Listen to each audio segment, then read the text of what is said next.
American Renaissance Part 2.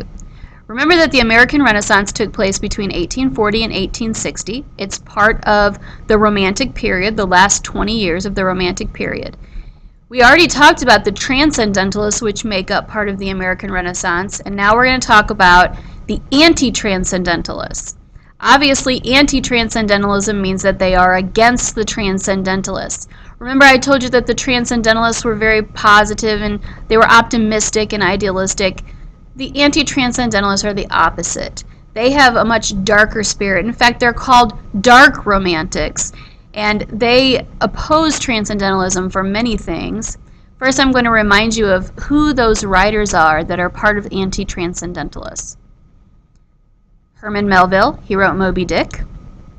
Nathaniel Hawthorne, who wrote The Scarlet Letter and many other stories that you may have read. Edgar Allan Poe, I'm sure you've heard of, responsible for The Telltale Heart and several, scary types of stories, horror stories, as well as poetry. Let's get into the details about how Transcendentalism and Anti-transcendentalism are different. As I already said, the Transcendentalists were very optimistic. They looked on the good side of things. They were idealistic, where they kind of saw things as they really couldn't be. The Anti-transcendentalists were more pessimistic. They saw the negative sides of things. They were a little bit more realistic, too, in reflecting the way that society really was. Transcendentalism believed that man is born good. Remember, I told you about how humanity was good and that there was just the absence of evil.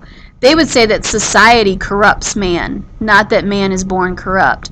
But the Anti-transcendentalists say that man is born with original sin. We are born with the capacity for evil. We are born selfish. We are born greedy. And therefore, we struggle to be good. They actually feel that society keeps us from acting on that evil. Instead of it corrupting us, it actually keeps us from doing the bad things that we would naturally do. Another idea, the Transcendentalists said that man could perfect and improve himself. But Anti-transcendentalists say no, man is going to fail at any attempt of perfection because in this life we have a natural tendency to destroy. We destroy ourselves, we destroy others. Transcendentalists would say that man can rely on himself. It's all about self-reliance, individualism, and we can come to know the truth through our intuition. The Anti-transcendentalists warn that it would be unwise for man to follow his instincts and intuition because his natural inclination is to follow the selfish or evil urges and desires. So therefore, we should not trust ourselves because we are basically evil. Transcendentalists feel that nature is a reflection of God, that you can experience God through nature. Anti-transcendentalists say that nature is not something that we can understand. You cannot find God in nature. However, you can see a struggle between good and evil in nature. The beauty of nature and the decay of nature would represent this struggle between good and evil.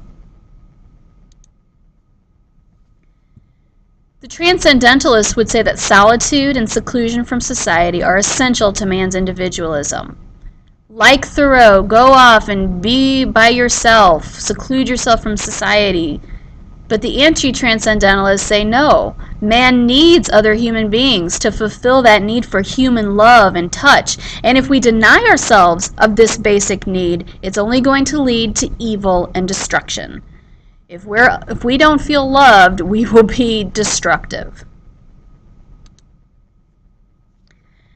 Now, the things that Anti-transcendentalists explore in their writing are the conflict between good and evil, the psychological effects of guilt and sin. We're all sinners, Anti-transcendentalists would say, and we have guilt for those sins, and it affects us psychologically.